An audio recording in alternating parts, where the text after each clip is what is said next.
I woke up when it started pouring a little earlier than usual. So I went out in the living room. It was still dark. I love not turning on lights and only putting candles on and sitting with my magic mind, listening to the rain, my cat snuggled in my lap. Before I forget, because logistics leave my brain really quick, this wonderful company, Magic Mind, has given us all these different opportunities to use it. This one is like the best they've ever offered. magicmind.com/intimate.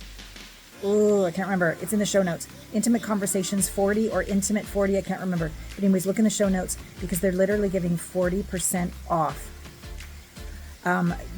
Jump. It's so worth it. Because as I was sitting this morning, drinking my Magic Mind by candlelight, just allowing this incredible feeling of focus, vitality, health, it just set me up for the best day. I have the best job. I just finished a coaching call with a mother and son who, for her entire, so he's in his 20s. So for his entire life, she's thought she let him down as a mom. That was not his point of view. But they never knew this. And it was pain inside of her heart. And then he thought he was a disappointment to her. And that's not true either. And that's been living inside his heart. And the two of them cried and hugged and laughed. And I got to say, one, the presence that I'm able to provide is because I have extraordinary self-care, which could be better, but is pretty good. And one of the things that I do to take care of myself is I start my day with Magic Mind with cinnamon and ginger and hot water. The other thing is what you're going to learn about on this podcast with the amazing Emma Dunwoody, human design expert, here to change the world, who is changing the world. And my human design, among many other things, is a role model.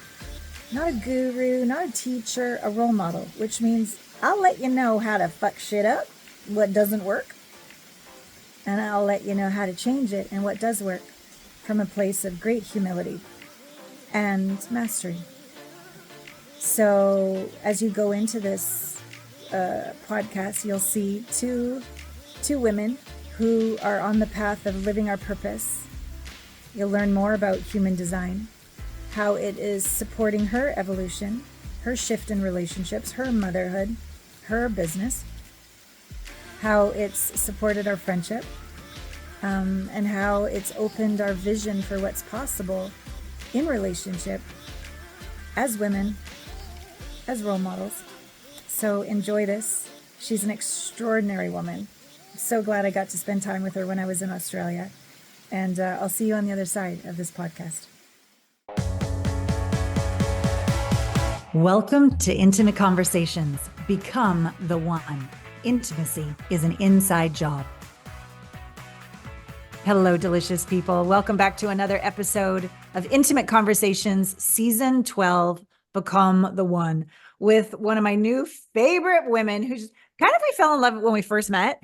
And then I went to Australia and then we had like dinner together. Then I really fell in love. And then I'm like, please come back to the podcast.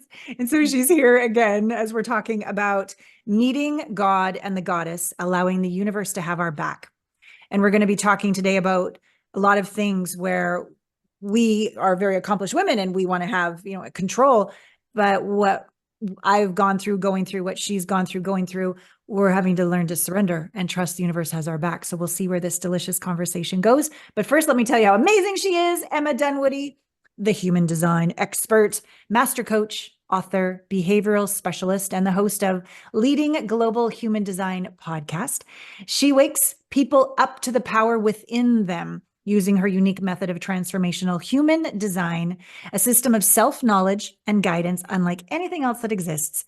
And her vision is to take human design mainstream so it becomes more widely accepted than any other global profiling behavioral or healing system, because she believes it will really transform personal development, education, and business forever. And Emma wants to inspire everyone to unlock their inner wisdom, take their power back, and feel deeply confident in the decisions that they make.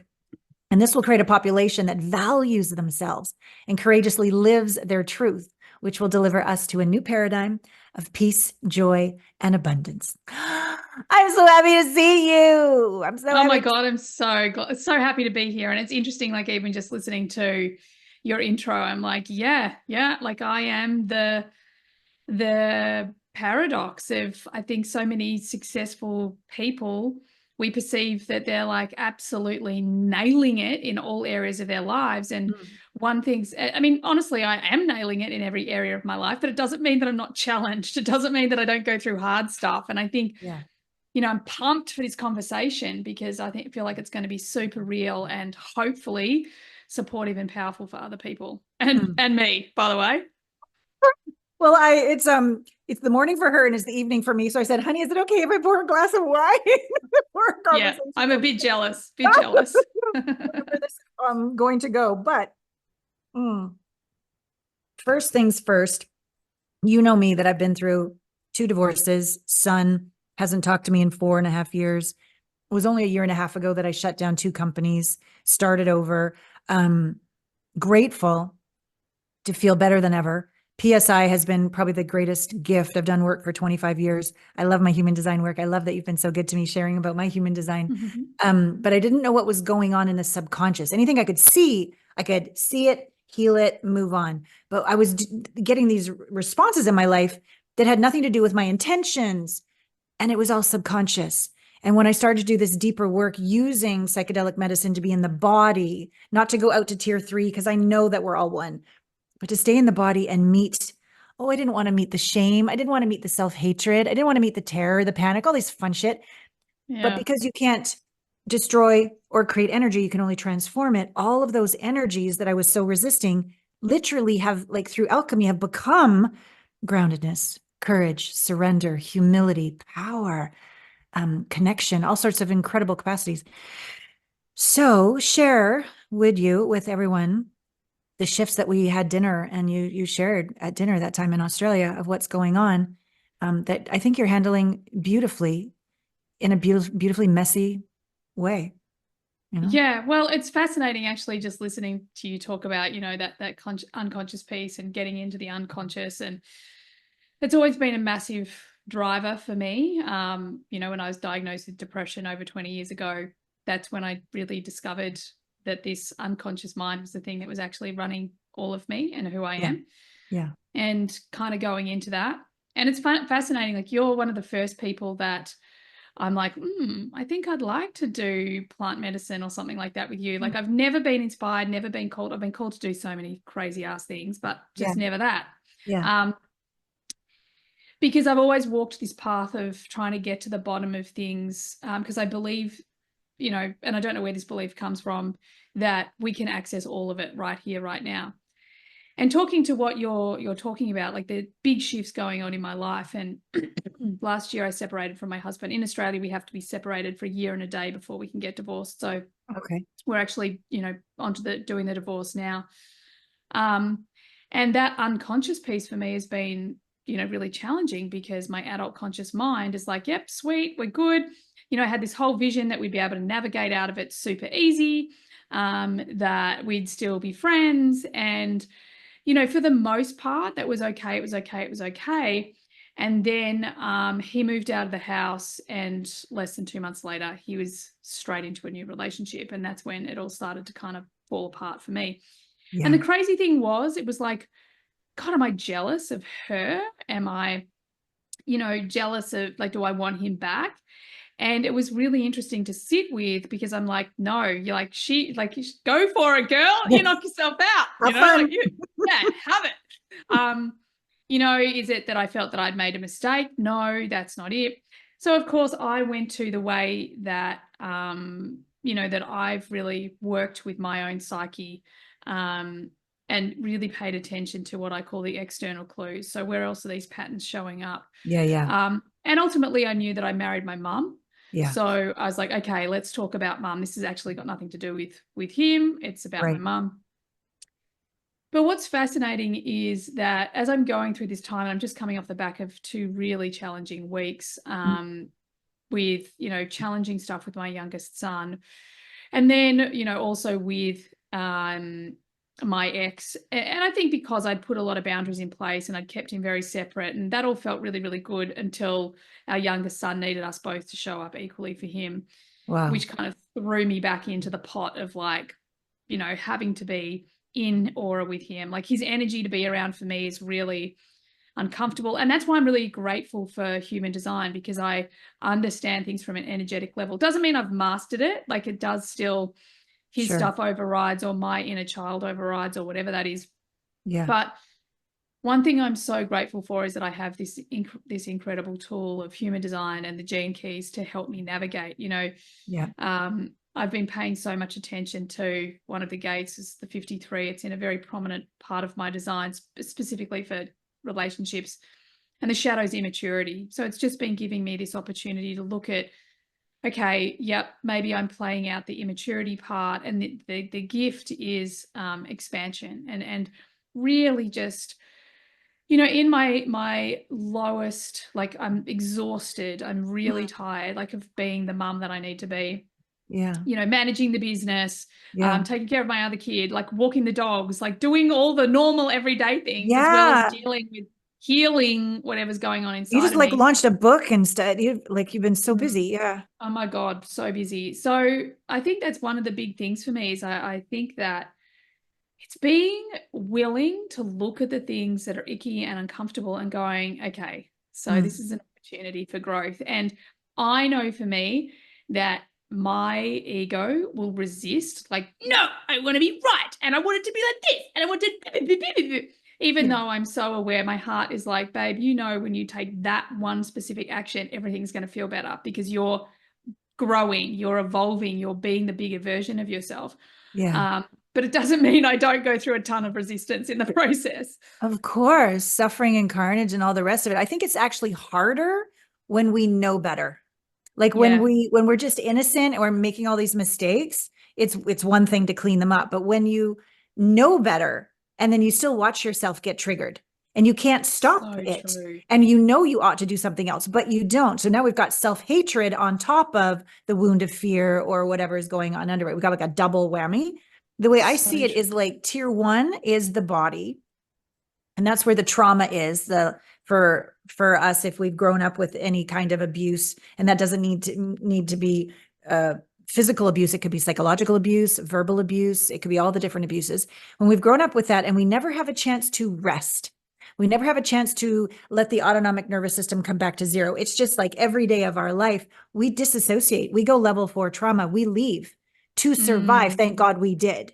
Right. So it's a skill that I think has made us incredible business women. We're resilient. We're visionary. Like, we're never giver uppers. Right. So yeah, that's 100%. the good part of it. The other part of it is that doesn't shut off.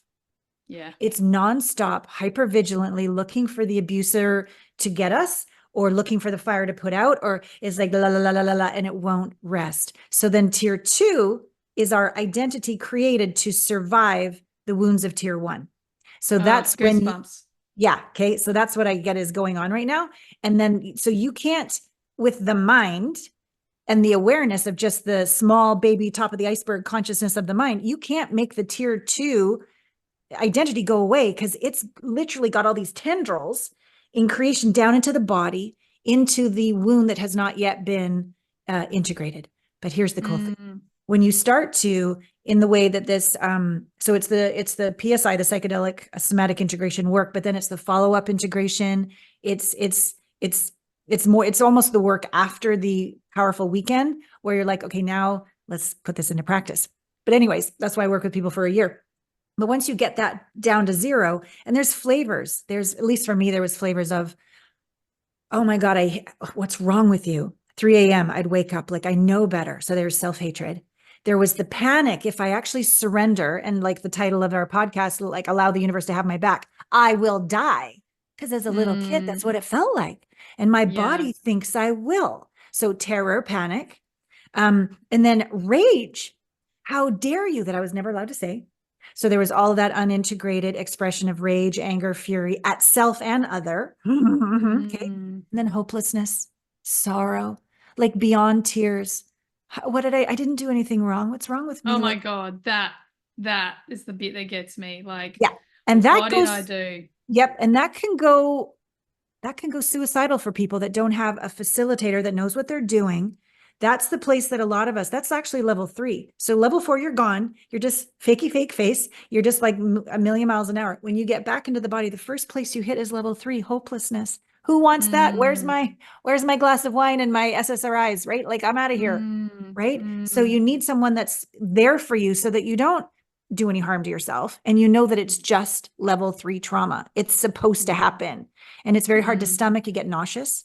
It's like, I can't stomach how horrible it's been. But if you can get through that, then you get to a very short little level 2, which is the for about 30 seconds, 60 seconds. And then you're back to 1, relief. Oh my God, I didn't die.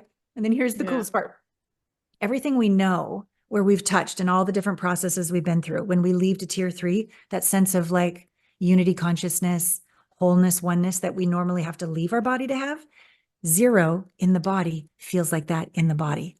I love that. And I love, like, I have that, I have that access. And Yes, I know you do. That's what I mean. the thing that I love about everything that you just said is, actually a friend of mine said to me the other day, we were talking about disassociating, Yeah. um, and avoidant strategies and, Yeah. anything that we can do to alter our state. And I said, I'm so beyond that. One thing I'm really grateful for is I am now so good with sitting in the discomfort. Good Like, I job. don't love it. Who does? But I also, exactly, Mm. but I also have, I remember reading Louise Hay's How You Can Heal Your Life, like Yep. 20 something years ago. Yes. Yes. And Same. still to this day, like, especially when I'm feeling hit by a bus, like in front of the mirror going, you are a rock star. I love you so much. I'm so Oh. impressed by you, Oh. like, because that's the thing, right? It's when it's trapped in our body, it just goes on and on and on. We just have to get to the point where we can feel it. And the emotions themselves don't last very long. No. We just need to feel safe to feel them. Yeah. And I think that the other piece that you touched on that I think is so important is, that's that I should know better. Mm. Like, I do live a life where, to the outside world, it probably does look like it's unicorns and rainbows. And to be honest, inside it feels like it's unicorns and rainbows most of the time. But I do think that sometimes, like you said, when we do hit the rough patches, we can be the first to be on our own case Yeah. because, like, come on, you've got all the tools in the world. Like, especially me, I'm like, you healed depression by yourself. Like, you've done, you've created a 7-figure business. Like, you've raised 2 amazing children. Like, your kid's just been through one of the toughest weeks of his life and you're a freaking champion. Like, come on, Emma, do better. Yeah. But then I just remember that's something I learned early on, Yeah. as a That's coping mechanism, just do better was my coping mechanism. Instead of, one of the things that's been really hard for me going through this process with my ex is because he's, potentially, he hasn't been diagnosed, so I shouldn't probably say that, but potentially on the narcissistic scale. Like, he's Teflon, like nothing affects him. because he's And not in his like, body. yeah, right. Yeah. And then I'm emotional. And the old me would have been like, fuck this. Like, I'm just putting on a brave face and I'm like shoving that shit down. No, then you'd become Whereas, one too. and yeah, so, and for me, I'm just like, oh, well, I don't care. Like, I'm just going to show up and be me, even though there is a part of me, my ego's trying to shame me to stop it. I'm like, nah, it's coming out. So Yeah. I can see how far I've come, Yeah. yet it's also so amazing that no matter how far we've come, we can still fall into patterns that are really unresourceful. And it's really how quickly we can get out of that and redirect the ship that I think is the most important. I would normally agree with you, but to me, that's so fucking exhausting. Oh, Because yeah. then I have to think about, work at, have a better mindset, be aware of how to redirect the ship all the time, which I guess is better than like going down with a ship, but it's still Mm, not freedom. It's still not mm, embodiment. It's still mm, managing the tier 2 identity that hates the shit out of you. Right. mm. But when I invite the possibility that when the tier one trauma, which you have to feel through the self-hatred, that's the way through. Yeah.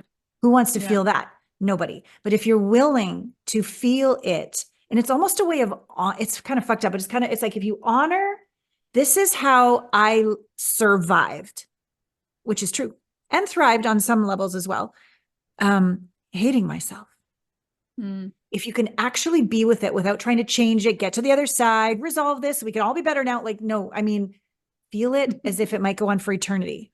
Yeah. And have that integrative moment, which does or doesn't require medicine. Not just a lot of people can't feel. They just go right back into their head and they get on with a better attitude. And I'm like, no, inhibit that, back to your body. Yeah. Thank you. Inhibit Yeah. that. Because that aborts mission.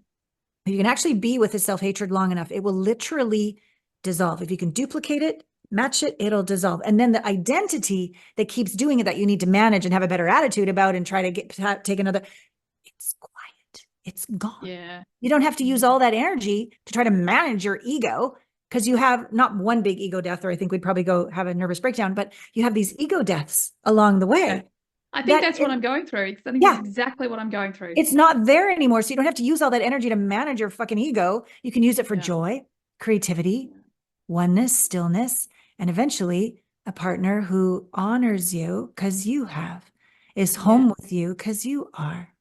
That's, And then to me, I mean, you're already ridiculously successful, but you can attract even higher caliber clients who are like, oh, I'm having what she's having. That feels so good to be in her space, because you're a little bit crunchy. At least this was what it was like for me. A little bit of my self-hatred ego would scare people off or attract people that were combative. But now that that's so much more integrated, I don't get those difficult combative clients anymore because I'm not being difficult and combative with myself. So higher level people that I get to go deep with is so nourishing. Yeah. What does your human design, what does your human design say in terms of, does it explain these gene codes, how these different, you're designed to lean into certain things and move through them? Yeah, look, I think one of the things that's beautiful about human design and more so the gene keys, it really helps you pinpoint like specific shadows, specific, challenges, very specific things to you. And I think like the beauty of that is, I've spent so many years really working on rewiring my unconscious mind. But a lot of the time I'm kind of like stabbing in the dark, and to change our unconscious mind, we have to have the language that our unconscious mind uses, dependent on what age we were when we used that language to really transform the mind. So oftentimes when we go into rooms and they're like, oh, I have a belief that I'm not enough. And they do the belief work, but it doesn't change anything, because that's not how you language I'm not enough. You language, if I don't do these things for my mom, then she does, then I'm not worthy or something. Like the words will be very specific. And then when we get the specific words, then it's much easier to change the brain and the identity that you're talking about. I think with human design, one of the things that really helps with all of this work is seeing these specific things there in your chart. It helps you language. I know for me, it helps me language what I'm feeling on the inside. And, like, I wouldn't say that what I have is self-hatred, but it's definitely, there's areas that I still feel shameful about. And let's say shameful around expressing my emotions, because I was never allowed to show any emotions as a kid. My mum, my dad never showed any emotion. And from a human design perspective, I am an emotional being. So I'm actually designed to be in an emotional wave all the time. So I think that that's how we really help ourselves on such a specific level, because our design really helps us language what we're feeling, or language where our inner child is going, because we have a specific shadow. This one I was talking about, this shadow of immaturity. And really to understand that when I kind of read it, and I love to talk about, especially the gene keys, like you read it with your body, you don't read it with your mind. Nice. So you're reading and you're waiting for the resonance, And Yeah. when I first saw the word immature, let's say, as the shadow of the 53, I was like, yep, that feels true. And then part of me was also like, oh God, does that just mean I'm a baby? Like my ego's in there having an opinion. Yeah. But then when I actually read through the whole thing, what I hear is, oh, it's in immaturity. So this new identity that I'm creating as Emma, that's independent of that relationship, that's a co-parent instead of a wife, Emma Yeah. that is navigating this new attraction, this new whatever, Yeah. it's in immaturity. And all I need to do is have patience and just be in step with that and feel it. And, like what do babies do? They cry, they get upset, they're like trying to work it out, they Yeah. experiment. Yeah. So when I can lean into that, I'm like, oh, well, that's okay. That's Yeah. okay that I did this or that. So it Yeah. really just helps me language what I'm feeling. And expansion for me is really, really big. I think it's probably the fundamental reason I split up with my husband in the first place. Like Mhm.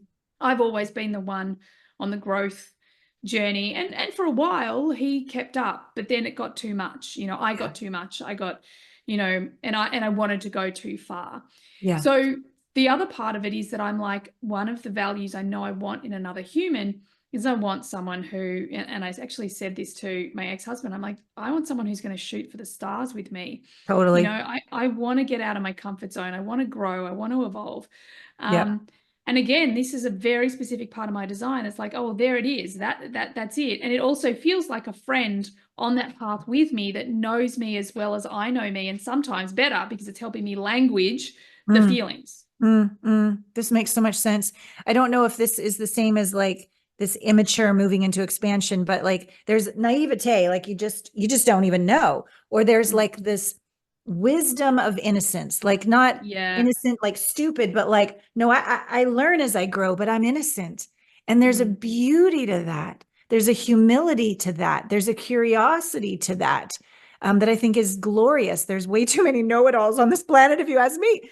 So I Yeah. love the positive attributes of that for you, Mm. especially as you're moving into this whole new phase of life. Um, Yeah. and also I love what this provides for you as a mother to your kids, because you also can be innocent, or you don't know what it's like for you to go through a divorce as a kid. Tell me, not like you've got it all together, of like, this is what you should be doing now. You could kind of be like them Yeah. growing, and it'll, I think, at least for me, shifting from mother to son into two adults Yeah. finding their way, and Yeah. humility, and having each other's back, and linking arms as we grow together with our children. Because you have older boys, right? Yeah. Not Well, I younger have boys. a 17 and a 13-year-old. Yeah. Okay. Yeah. Yeah. So you can be kind of on the same level with them, Yeah. so they feel Yeah. safe and relatable. Yeah, I love that. It's so cool. I was just sorry if I looked a bit distracted. I was listening to you speak and I'm like, oh my God, I seem to remember that Alana's a 6 too, because that piece you're talking Oh, about with the innocence, uh, like the line 6 is very much about that. It's called the role model, but it does have this sense of innocence, that mm, sense of I am here walking the path of life with curiosity, and yep. I'm here to grow and evolve, and to be the best version of me, to create something special. And in doing that, you become the role model. So I love you were talking about it, because that's really such a fundamental energy for you. Thank you. And it's so much about what you reflected to me when I first met you a couple years ago.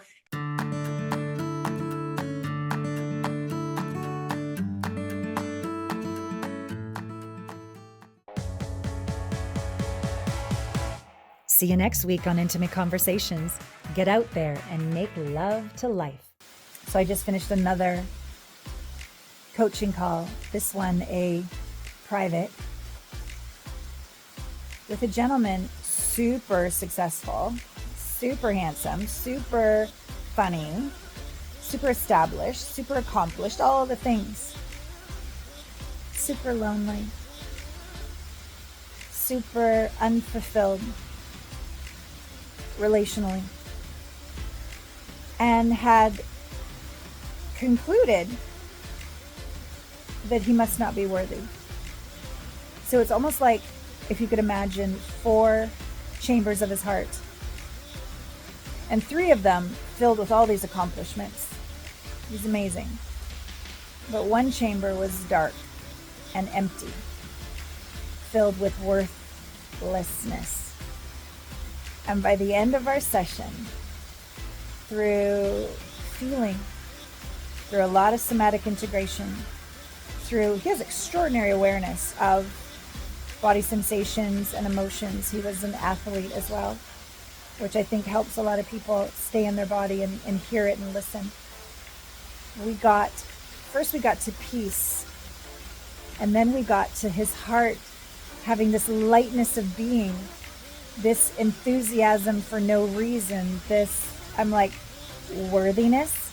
He's like, yeah. I go, do you feel enough in this moment? He goes, yeah. I don't remember feeling this. I love what I do. I love to love people. I love this rain. Yeah. Oh. And I love that I was able to share such intimacy with Emma as well in this podcast. I love that she's also so somatically connected. How she, when we spoke, if you remember the part where she's like, ooh, I got shivers.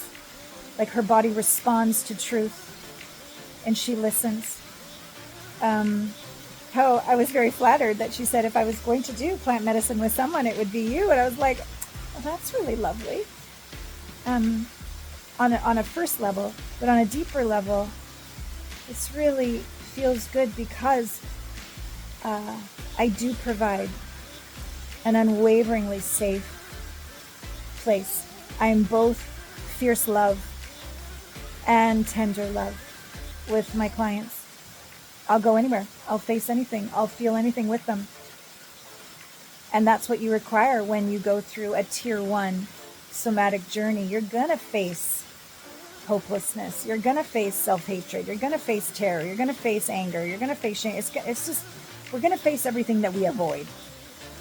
But because energy cannot be created or destroyed, only changed, it's going to transform. It's going to be transmuted into peace, calmness, wholeness, love, light, confidence, bravery, softness, surrender. It's going to be transformed into what that experience was meant to give you. But the body never had a chance to process it because of circumstances. So all we did was disassociate and survive. It is such an honor to help people not just integrate those places of pain, but to help them transmute that into their superpower so that literally before me, they are more. They are more.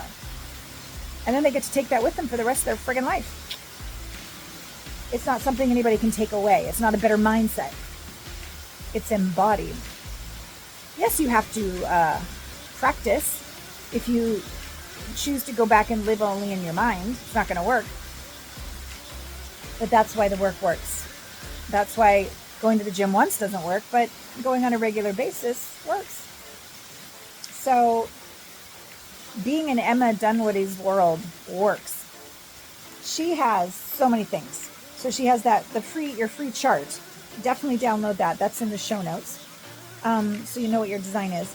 And then she has all sorts of different books and memberships and masterminds and all these different ways for you to learn more about how your human design can support your life, your relationships, your business, and most importantly, so that you don't have to compare yourself to others and I'm not good enough. No, there's only one you. And thank goodness there's no one to compare yourself to, no one to compete with. Just be authentically expressed you. That's your gift. And I love how Emma guides us in this and sets us free to be who we are. Follow this woman. She's glorious. I cannot wait till I get to see her again. So glad we got to hang out in Australia, got to hang out for this podcast. And it's just wonderful to meet fellow sisters on the path and have each other's back and love the shit out of each other. So thank you for letting us love the shit out of you on Intimate Conversations. I love you.